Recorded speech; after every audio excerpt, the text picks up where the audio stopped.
আজকের দিনে ঠাকুরগাঁওবাসীর কাছে, সারা বাংলাদেশের মানুষের কাছে আমাদের একটাই আবেদন আমাদের কাছে যে আসুন আমরা সবাই আমাদের বিভেদ ভুলে গিয়ে ঐক্যবদ্ধ হয়ে আল্লাহ তাআলার নির্দেশে আমরা সবাই এগিয়ে যাই এবং ত্যাগ স্বীকার করার জন্য মানসিক প্রস্তুতি সবাই, এবং এর মধ্যে দিয়ে আমরা আমাদের এই বাংলাদেশের যারা দুস্থ দরিদ্র বৈষম্যের শিকার হয়ে আছেন তাদের বৈষম্যকে দূর করে আমরা এখানে একটা সাম্যের বাংলাদেশ আমরা নির্মাণ করি। আল্লাহ তাআলার কাছে আমাদের এই দোয়া যে আল্লাহ তাআলা আমাদেরকে যা তৌফিক দেন আমরা সেই কাজ করতে পারি।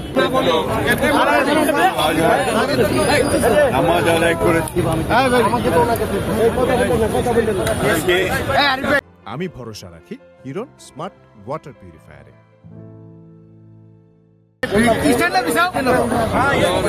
হযরত ইব্রাহিম রেখেছিলেন, সেই নিদর্শনকে সামনে রেখে আমরা সারা বিশ্বের মুসলমানরা আমরা এই দিনটিকে কোরবানির মাধ্যমে আল্লাহ তাআলার উদ্দেশ্যে আমরা কোরবানি করি। এটা কোনো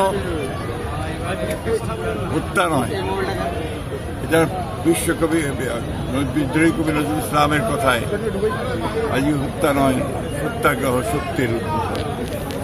আমরা আমাদের যত কুলসিতা আছে মনের মধ্যে আমরা সমাজে সেগুলোকে বাদ দিয়ে এই কোরবানির মধ্যে দিয়ে আমরা সেটাকে পবিত্র করতে চাই।